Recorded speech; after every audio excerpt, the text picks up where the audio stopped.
बिस्मिल्लाहिर्रहमानिर्रहीम। अस्सलाम वालेकुम दोस्तों, मेरा नाम मोहम्मद बिलाल है और आप देख रहे हैं इन्फोस्पेस। दोस्तों, इलेक्ट्रिशियन कोर्स का ये हमारे पास दूसरा टॉपिक है। इस कोर्स का जो हमारे पास पिछला वीडियो था, तो उस वीडियो में हमने जितने भी इस कोर्स के टॉपिक्स थे वो शेयर किए हैं। और इसके बाद जो हमारे पास फर्स्ट लेक्चर है, उसमें इस कोर्स का जो पहला टॉपिक है सिंबल ऑफ इलेक्ट्रिसिटी, उसकी बात की है। तो दोस्तों, वो दोनों वीडियो अगर आप देखेंगे तो ये कोर्स आप लोगों को समझने में आसानी होगी। तो बाकी टाइम ज़ाय करते हुए दोस्तों अपने टॉपिक्स पे आते हैं। हमारे पास दूसरा टॉपिक है व्हाट इज़ इलेक्ट्रिसिटी। दोस्तों, आज हम इस पे बात करेंगे। तो व्हाट इज़ इलेक्ट्रिसिटी क्या है? In the velocity of electron is called electricity. अगर आप लोगों ने यहाँ पे व्हाट इज़ इलेक्ट्रिसिटी का जो टॉपिक है आप लोगों ने ये समझ लिया, तो बाकी जितने भी टॉपिक है वो आप लोगों को बहुत आसान हो जाएंगी, बहुत इजीली, क्योंकि ये सारे एक दूसरे के साथ एक चेन की तरह कनेक्टेड है। जिस तरह चेन होता है ना, उसी तरह ये एक दूसरे के साथ कनेक्टेड है। तो दोस्तों, हमारे पास क्या है अभी यहाँ पे, द वेलोसिटी ऑफ इलेक्ट्रॉन, इन इसका जो डिफिनीशन है, the velocity of electron is called electricity. आप लोगों को तो बॉक्स में बहुत बड़े बड़े डिफिनीशन और एक्सप्लेनेशन मिल जाएंगे, लेकिन यहाँ पे मैं आप लोगों को कम से कम अल्फाज में समझाने की कोशिश करूंगा। यानी इसका जो डिफिनीशन है, the velocity of electron is called electricity.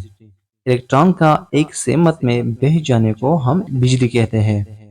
Electron का एक सेमत में बह जाने को हम बिजली कहते हैं। बाज़ लोगों को तो इलेक्ट्रॉन का नहीं पता। तो दोस्तों, एक साइंसदान था डाल्टन, और उसने एक थ्योरी लेके आया था, डाल्टन एटॉमिक थ्योरी। वो कहता था कि दुनिया का हर चीज एटम की बनी हुई है। और उसकी जो थ्योरी है दोस्तों, आज भी काफी हद तक मानी जाती है। तो उसकी थ्योरी के मुताबिक वायर जो है जिसमें हम बिजली के लिए यूज करते हैं, वो एटम की बनी हुई है। तो दोस्तों, एटम में हमारे पास क्या होता है? एटम में हमारे पास इलेक्ट्रॉन, प्रोटॉन और न्यूट्रॉन, इन तीन चीजें एटम में होती है। तो यहाँ पे हमारे पास है एक वायर। तो दोस्तों, मैंने आप लोगों को अभी बताया कि वायर में हमारे पास क्या है, इलेक्ट्रॉन होता है। तो दोस्तों, अगर हम इस वायर को एक तरफ से हम प्रेशर देंगे, दबाव देंगे, तो क्या होगा कि हमारे पास ये इलेक्ट्रॉन मूव करेगा। जब ये इलेक्ट्रॉन मूव करेगा तो इसको हम क्या बोलते हैं? इलेक्ट्रिसिटी। तो दोस्तों, ये दबाव क्या होगा? तो ये दबाव हमारे पास कोई हाथों से दिया हुआ दबाव नहीं होगा, कोई हाइड्रोलिक प्रेशर से दिया हुआ दबाव नहीं होगा। हमारे पास ये दबाव होगा वोल्टेज प्रेशर, मतलब वोल्टेज का बल की दबाव जिसको बोलते हैं। तो अगर हम इस वायर को इस तरफ से वोल्टेज दे देंगे, तो ये क्या होगा? ये इलेक्ट्रॉन मूविंग करेगा। जब ये इलेक्ट्रॉन मूव करेगा तो इसको हम क्या बोलते हैं? इलेक्ट्रिसिटी। जो इसका टॉपिक है 2.1, इसमें है वोल्टेज। उस पावर, उस फोर्स को बोलते हैं the force which can move the electron in a direction in a velocity is called voltage. वो कुव्वत जो एक कंडक्टर के एक साइड पे लगाई जाती है और एक इलेक्ट्रॉन को एक सिमत में मूव करवाती है। तो दोस्तों, फिर मैं बता देता हूँ। वो कुव्वत जो एक कंडक्टर के एक सिरे पे लगाई जाती है और एक इलेक्ट्रॉन को एक सिमत में मूव करवाती है, उसको हम वोल्टेज बोलते हैं। और इसका जो डिफिनीशन है हमारे पास, हम किस तरह बोलेंगे? The force which can move the electron in a direction in a velocity is called voltage. तो ये हमारे पास हो गया वोल्टेज।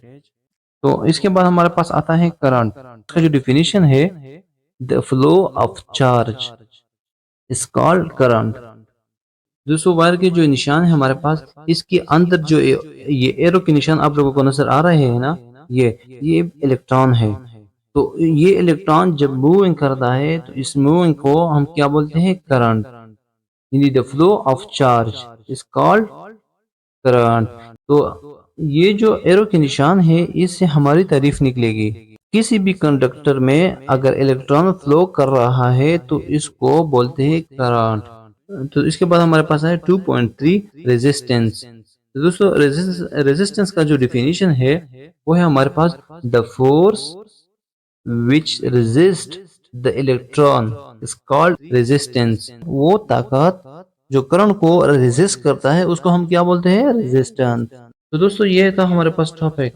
अभी थोड़ा सा मैं आप लोगों को एक्सप्लेन करूं। ये हमारे पास है एक एक एग्जांपल है हमारे पास। तो दोस्तों, हमारे पास ये पहला वाला आदमी जो है ये वोल्टेज है, और ये धक्का देता है दूसरे वाले को। ये दूसरा क्या है? ये हमारे पास इलेक्ट्रॉन है। पहला नंबर पर हमारे पास क्या है? वोल्टेज। दूसरा नंबर पे हमारे पास क्या है? इलेक्ट्रॉन है।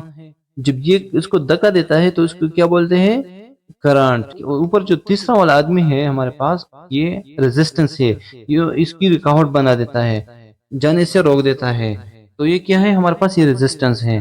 तो हमारे पास आप लोगों को आसानी से पता चल गया होगा कि हमारे पास क्या है, वोल्टेज हमारे पास धक्का देता है इलेक्ट्रॉन को, और इलेक्ट्रॉन हमारे पास मूविंग करता है, इसको क्या बोलते हैं, एम्पेयर, मीन करंट।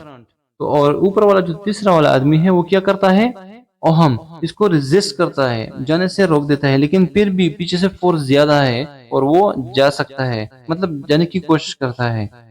तो दोस्तों ये हमारे पास था टॉपिक। अगर आप लोगों को ये वीडियो अच्छी लगी हो तो प्लीज सब्सक्राइब कीजिए इन्फोस्पेस को और बेल आइकन को दबा दीजिए, ताकि जितनी भी आने वाली वीडियोस है अब सबसे पहले आप लोगों तक पहुंच जाए। तो इंशाल्लाह मिलते रहेंगे नेक्स्ट वीडियो में। अल्लाह हाफिज।